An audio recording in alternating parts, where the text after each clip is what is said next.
Here at the American Center of Physics, where I'm here with Simone, who works with the American Physical Society.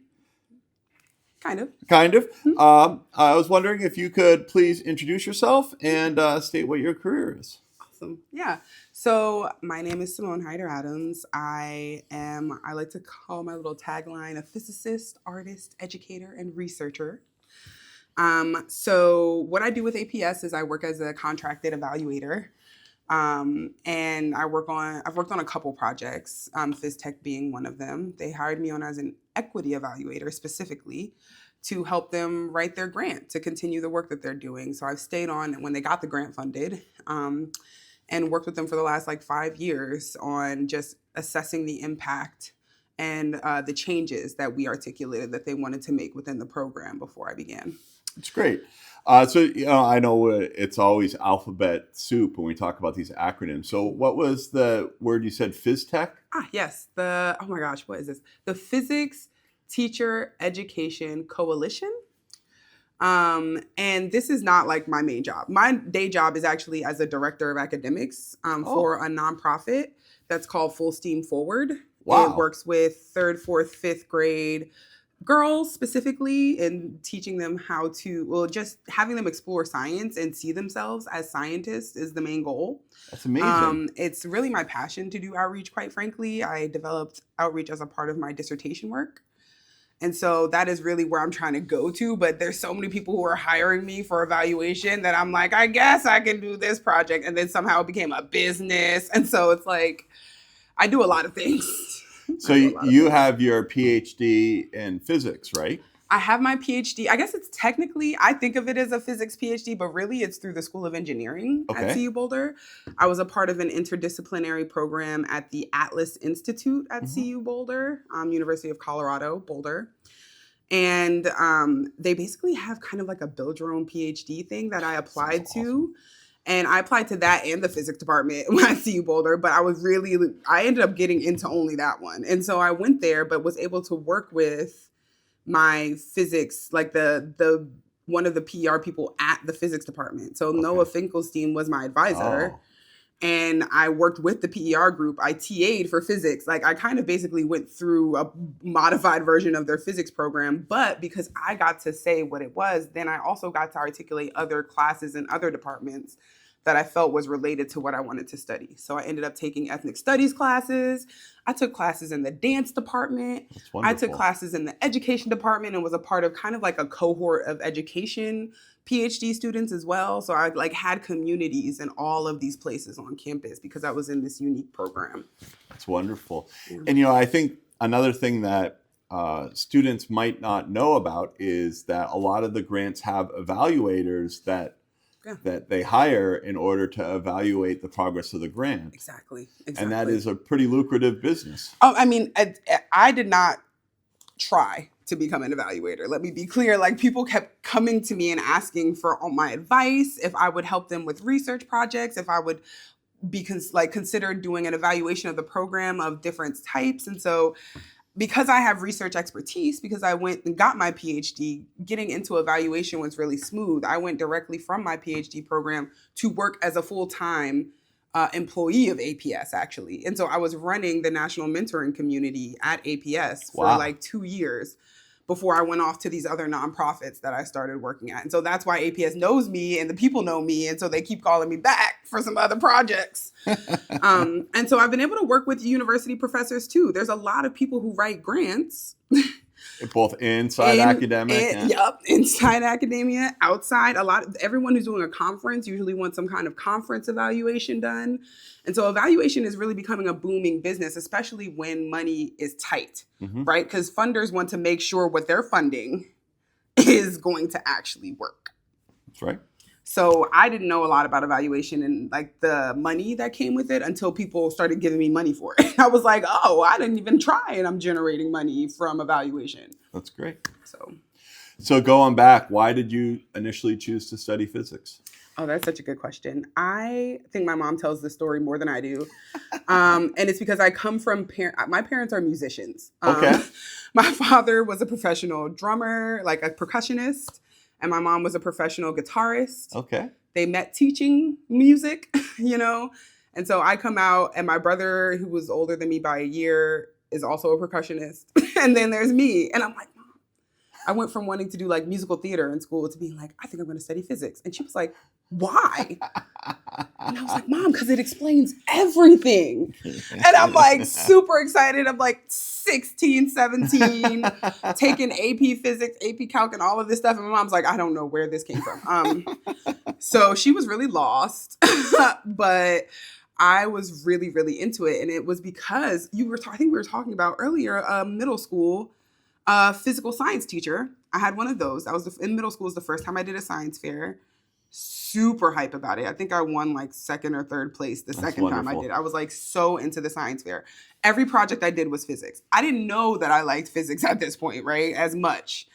But when I got to high school, and my high school physics teacher, which was really where I think the real like intent to study physics came from, my high school teaching teacher, who was just a real traditional physics man. Like, I think he was an engineer, had a career as an engineer before he started teaching high school. So if you, the textbook draw a physicist, you Google physics, that's what he looked like. And so I used to talk about this all the time. And I'm sorry, Mr. Burgess.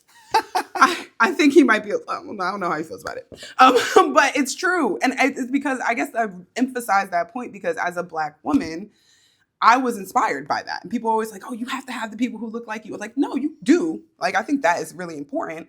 But people can be inspired from anyone, even if they look different. And so I was inspired by Mr. Burgess. We had lab equipment and things in our high school. And we had a regular physics class and we had an AP physics class, which was rare. I didn't realize how rare that was until, much later. Because I was not in the rich school. We were actually the poor school in my area, but we had all of that. And so he did all of them. I mean, I remember the first time I calculated gravity. I remember learning about the carts, and I remember learning about friction. Every time I go around a pass on the highway, like a jug handle, I think about that problem, right? Like, I think I used to really learn how to drive and figure out how fast I could go without dying, And so it's like that type of stuff made me feel like a magic person. I felt like a magician. I was like, oh no, this explains everything. I was like, all I got to do is figure this out. So it was really that. It was that. It was the magic. What additional steps beyond choosing physics as a career do you think that you had to do in order to end up where you are today? Ooh. Oh my gosh. That is such a good question. I don't know what things outside of choosing physics. What's crazy is I don't know if I had to choose physics to end up here. Maybe so. I don't know. I think there was a lot of, I've always been someone who's been interested in many, many, many things and good at a lot of things. And so it felt like I had a lot of options I could go on. I was like an athlete. I was into art and I was into science. Like, I wanted to do all of it. Everything. And I think that has kind of been my life. It's like me figuring out how to do all of these things together. It's wonderful. Still doing it today. So. Well, that's one of the messages I give to a lot of high school students is to just chill out about you don't have to have everything figured out. Mm-hmm. You have a long life and you're going to have a lot of opportunities along the way. Exactly. So how has studying physics been a win for your career? Oh man, I think, and I was actually just talking to a friend about this. I often think about my choice to do physics being about a really strategic observation in the world that I don't know how I saw at that age. I was very clear to me that I was born as a person or a part of cultures or whatever that did not have as much power in the world, right? I was aware of racism and sexism, things of some level. And I'm like, I knew that people would then, it happened to me in school. But I knew people would then assume that I was not intelligent. Like, I would have to prove my intelligence.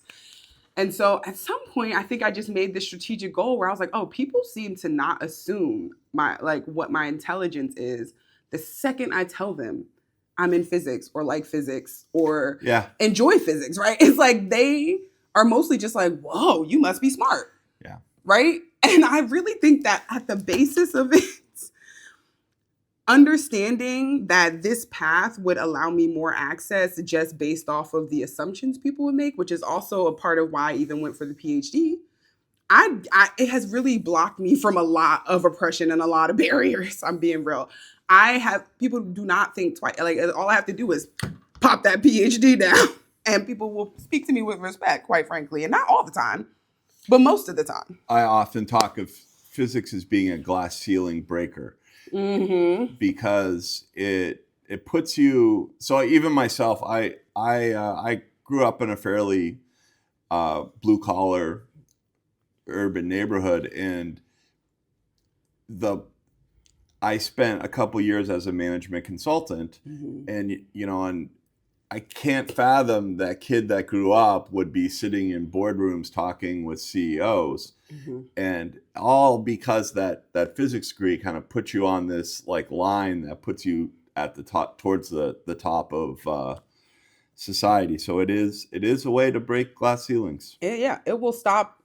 It immediately makes people respect you, and it's fascinating. And I honestly want to talk about it more with my work that I plan to do in the future. It's great. So you're a nonprofit, and I guess this is weird. So I've been asking this of everybody. To be clear, I'm not asking how much you make, but how much do people in your field make for like an annual salary? Talking about pay is actually really difficult because I will be really candid. Like, I right now am working a 30-hour a week job for $75K. That is like my main. Okay. Like the way I pay the bills, right? Like, but I have contracts that get me up higher than that. And maybe I should say that. That may or may not get me up higher than that if you're with the IRS. No.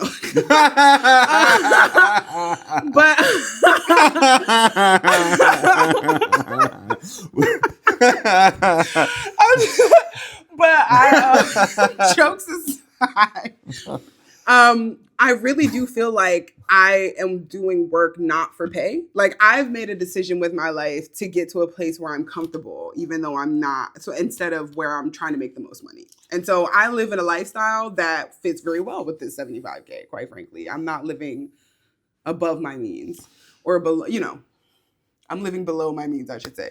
And so I decided that intentionally at some point, because I was making more than this at some point. I think if you want to go the nonprofit route and you're looking at large nonprofits, my starting salary was $75K, I think, at APS.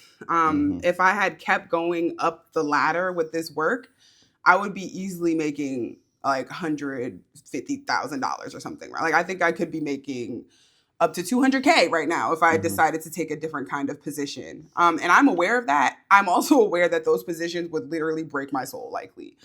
I don't know if I can find a balance. And that's me knowing myself. So I have gone through my professional career looking for the place that feels right for the amount that I can live with.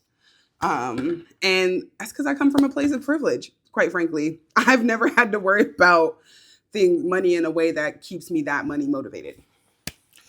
It's a really great thing to hear, and it's a really great thing for high school and college students to internalize. It's often difficult for them to do that at that age, right? But we can.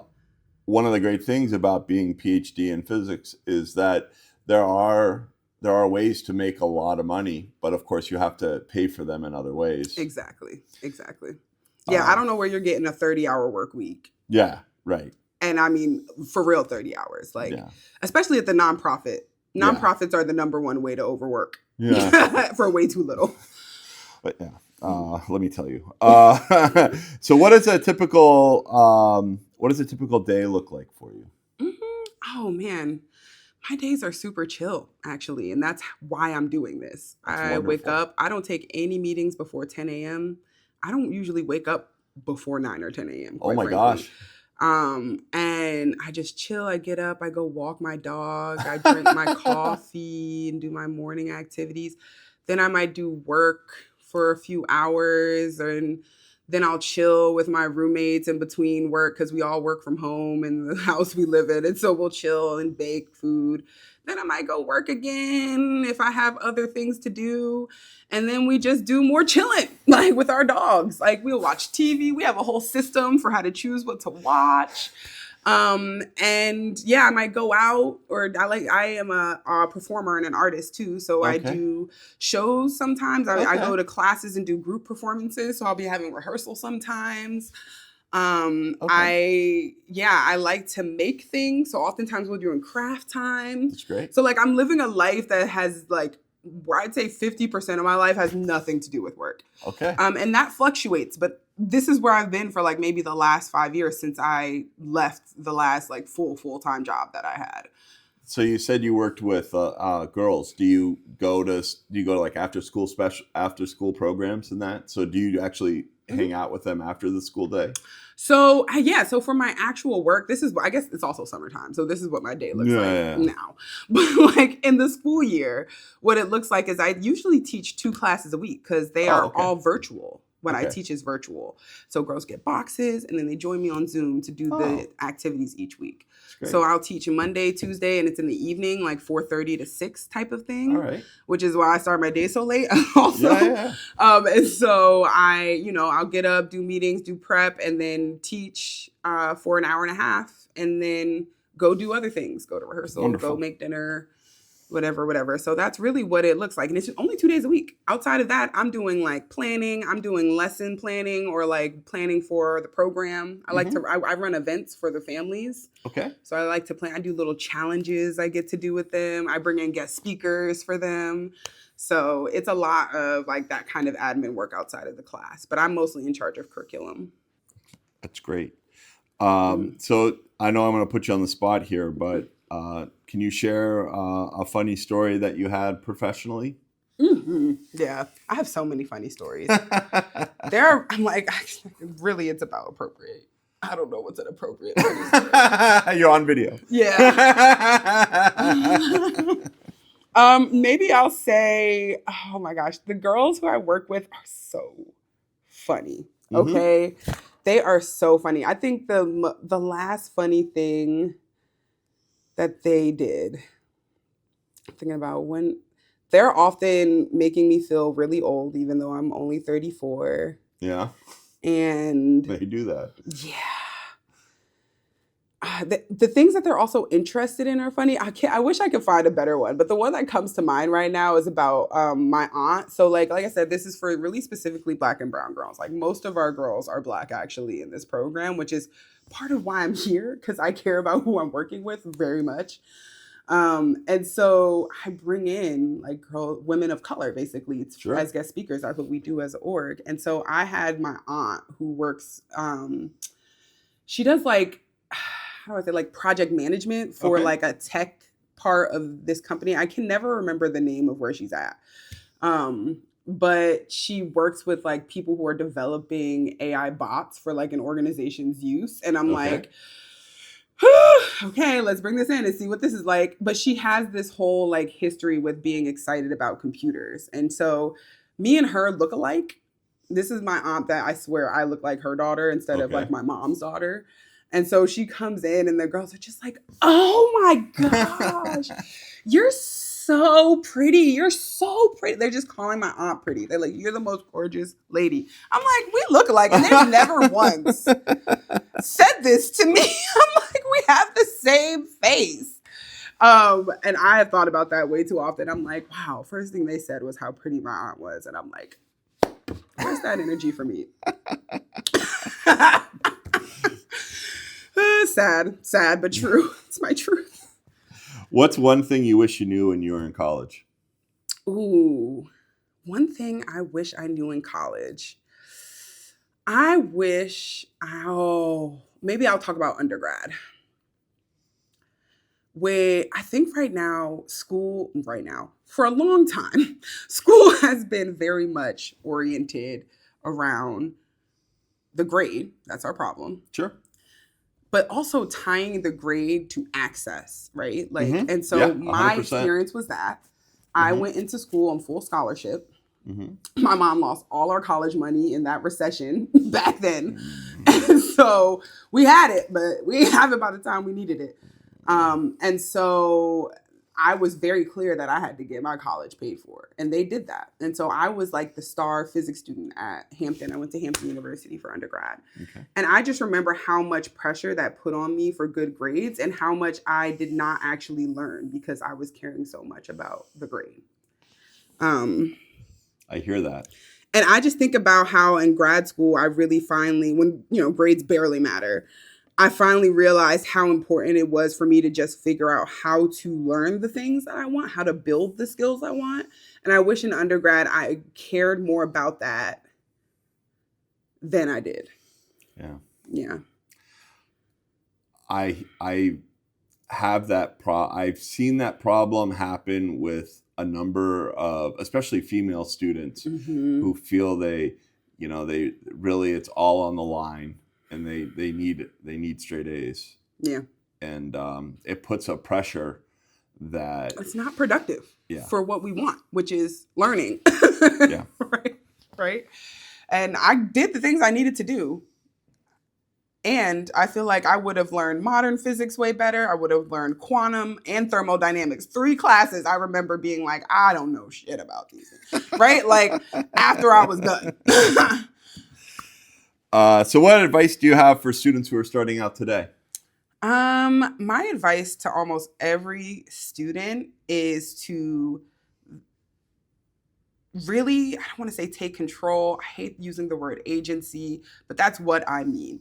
Is like care about what you want to learn. Like actually think about absolutely what you care about and what you're interested in learning. And then go find that. Even if it's not the study that you want to go for to make a career, you are in this fruitful learning environment. Soak up everything you can now because the world out of school, it's just adult life, buddy. All right. It just sucks. There is no beautiful community. You have to build those communities for yourself outside of school. Yeah, absolutely. And I think I took for granted the campus community. Maybe I shouldn't say that. I got a lot out of it. I was one of those. I've always been a person who did everything on a campus or in a school. Like I was involved in so much all the time. And that was maybe a little bit of my neurodivergence, but it was also incredibly helpful for resources for myself. So I don't regret any of that, but definitely try and get the most out of the campus. I mean, and that's skill building. I mean, also for school and academics, but also in life. Right. Learn to socialize. Learn to organize with your fellow students. Yeah. Learn what it's like to like deal with people. Like we're losing that as an art in humanity. Absolutely. So that would be that. So we've gotten through all my questions. Do you have anything else you want to add? It's an absolute pleasure. Yeah. I love this. I love the work of really making careers transparent and clear. Like, I think a thing that I saw at the end of my undergraduate career was that a lot of my friends, like family, et cetera, who graduated a year or 2 or whatever before me, they were outside of their undergraduate career and like broke, back at the house, like stressed, looking for a job. Like they were in a like rut, right? After you graduate, it feels a little bit like it's depressing. I'm just going to be real for a lot of people. And so it can be a really tough transition out of school. And no one talks about that enough, quite frankly. Right. Because I remember just feeling like I was just floating in an abyss and could do anything. Like I have finished this and now what do I do? And so I really think that like that was a part of me going to grad school because I didn't want to deal with that life yet. I was like, adulting? School. I did learn the hard way that grad school is still adulting. Grad school is very much adulting. It was a different kind though, you know? It was like at least came with a salary, even though it was a small one. Yeah. And so I really feel like there were life developing type thing, like my own development as an adult that was really helpful in grad school to go through in that environment.